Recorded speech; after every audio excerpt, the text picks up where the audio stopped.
ADHD သမားတွေကအယူတွေလားဒါမှမဟုတ်သူတို့ရဲ့အုံနောက်အလုပ်လုပ်ပုံကတခြားသူတွေနဲ့မတူတာလား ADHD ရှိတယ်လို့ official ချမပြထားပေမဲ့လည်းပရိသတ်တော်တော်များများက ADHD လက္ခဏာရပ်တွေနဲ့ဆင်တူတယ်လို့ပြောလို့ရှိတဲ့ character တွေတဲက3ယောက်အကြောင်း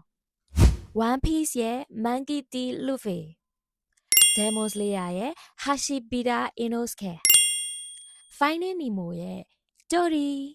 လူဖီကမစင်းစားခင်အရင်လောက်တတ်တယ်သူ့မှာ plan မရှိဘူးသူလှုပ်ချင်ရလောက်တယ်ဒါပေမဲ့သူတငယ်ချင်းတွေကိုကာကွယ်ရမယ့်အချိန်ရောက်ရင်တော့ဖေးရာကိုမှမမြင်တော့လောက်အောင်သူအာယုံစိုက်ထားလေးရှိတယ် Inosuke ကတော့အမြဲအငြိမ်မနေဘူးခန်းစားချက်တွေကိုတိုက်ရိုက်ဖော်ပြလေးရှိတယ်တင်ငိမ်ဖို့ခက်ပေမဲ့ရီမှန်းချက်တစ်ခုရပြီဆိုရင်တော့သူနောက်မဆုတ်တတ်ဘူးဒိုရီကတော့မေ့လွယ်တဲ့အာယုံပြောင်းတာမြန်တယ်ဒါပေမဲ့သူ့ရဲ့စိတ်ထားနဲ့မလျှော့တဲ့ဇွဲလုံးလာတွေကတော့လူတိုင်းကိုအကူအညီပေးနိုင်တယ် ADHD ကအာယုံမဆိုင်နိုင်တဲ့ယောဂတစ်ခုတည်းမဟုတ်ဘူးတချို့လူတွေအတွက်ကြတော့အာယုံပြောင်းတာမြန်တယ်ဒါပေမဲ့တချို့လူတွေအတွက်ကြတော့ကိုစိတ်ဝင်စားတဲ့အရာတစ်ခုတည်းပေါ်မှာနိုင်ပေါင်းများစွာအာယုံနှစ်ထားလေးရှိရဲ့အရေးကြီးတာကမတူညီတဲ့အုံနောက်ကိုမှားတယ်လို့ဆုံးဖြတ်မဲ့အစားနားလည်ပေးဖို့ကြိုးစားကြည့်ပေးပါတခါတလေမှာနားလည်ပေးခြင်းကဝေဖန်ခြင်းထက်ပိုတန်ဖိုးရှိပါတယ်